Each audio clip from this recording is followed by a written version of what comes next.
Well, 11 p.m., but I'm going to say good morning anyway because this is the video for tomorrow, Sunday, the 13th.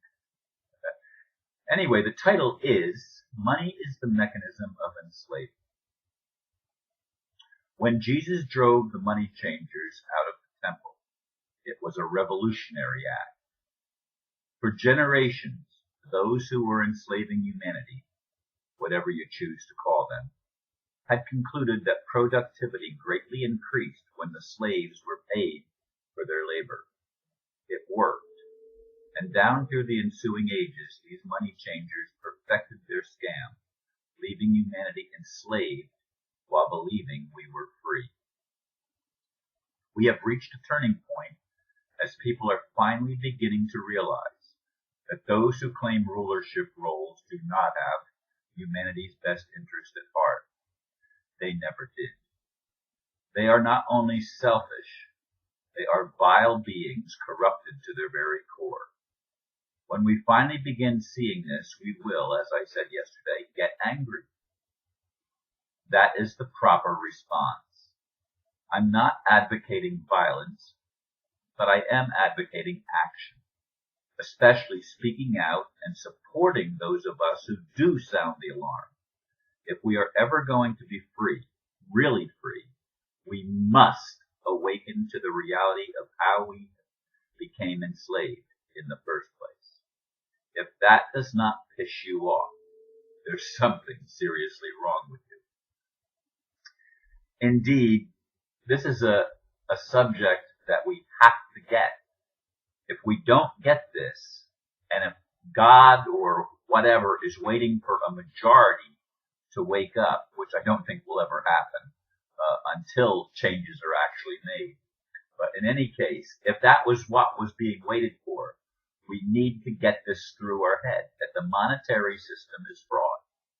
It always has been fraud from its inception.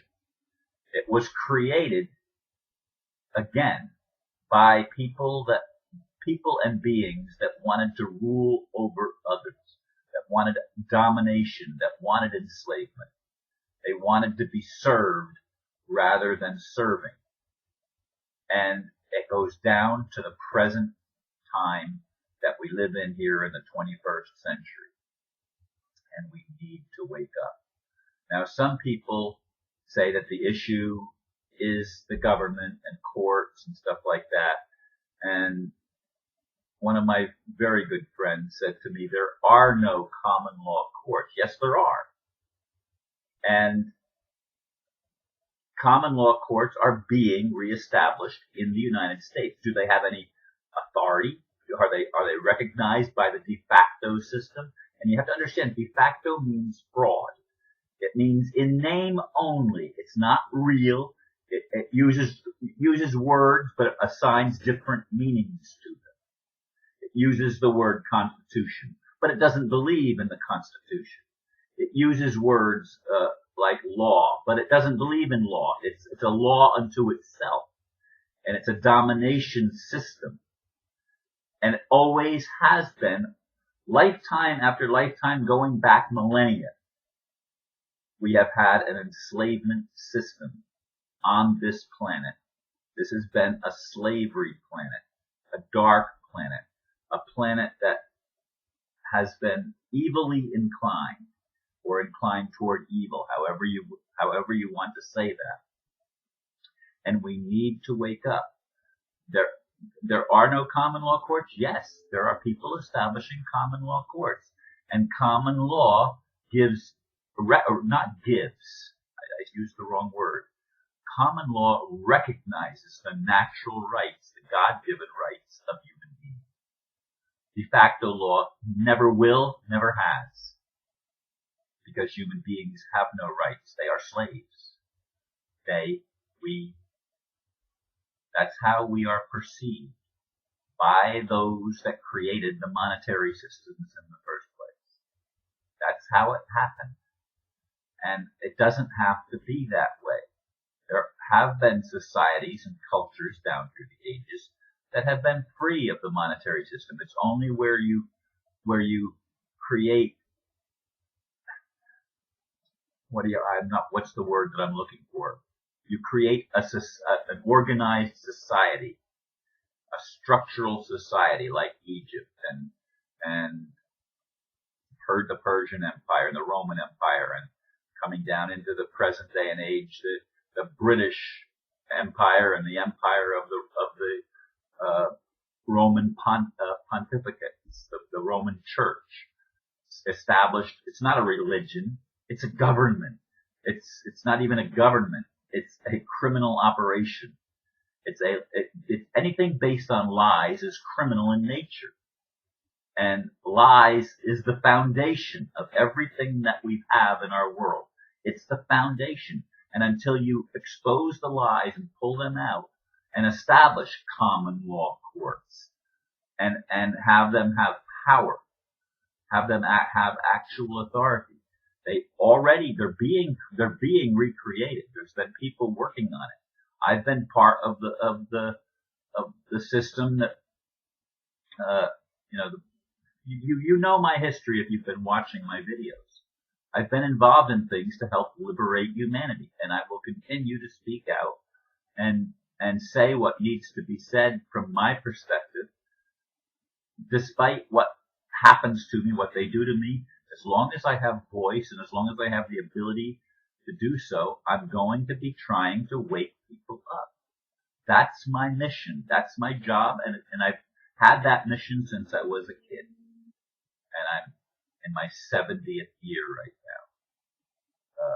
And believe me, I couldn't sleep earlier because my body, my hands, especially my hands, are racked with arthritic pain right now. And I haven't taken pain pills in a long time. I take a daily aspirin, but that's as a blood thinner. And that's taken with my vitamins and stuff like that. I'm interjecting this because I'm asking for prayers. But we need to wake up, folks. We need to recognize that the system that we're in, we have to change the system. We have to expose the criminality of those that have been running the system, the lawyers, the judges, the bankers especially. Banking is the foundation of the whole criminal enterprise.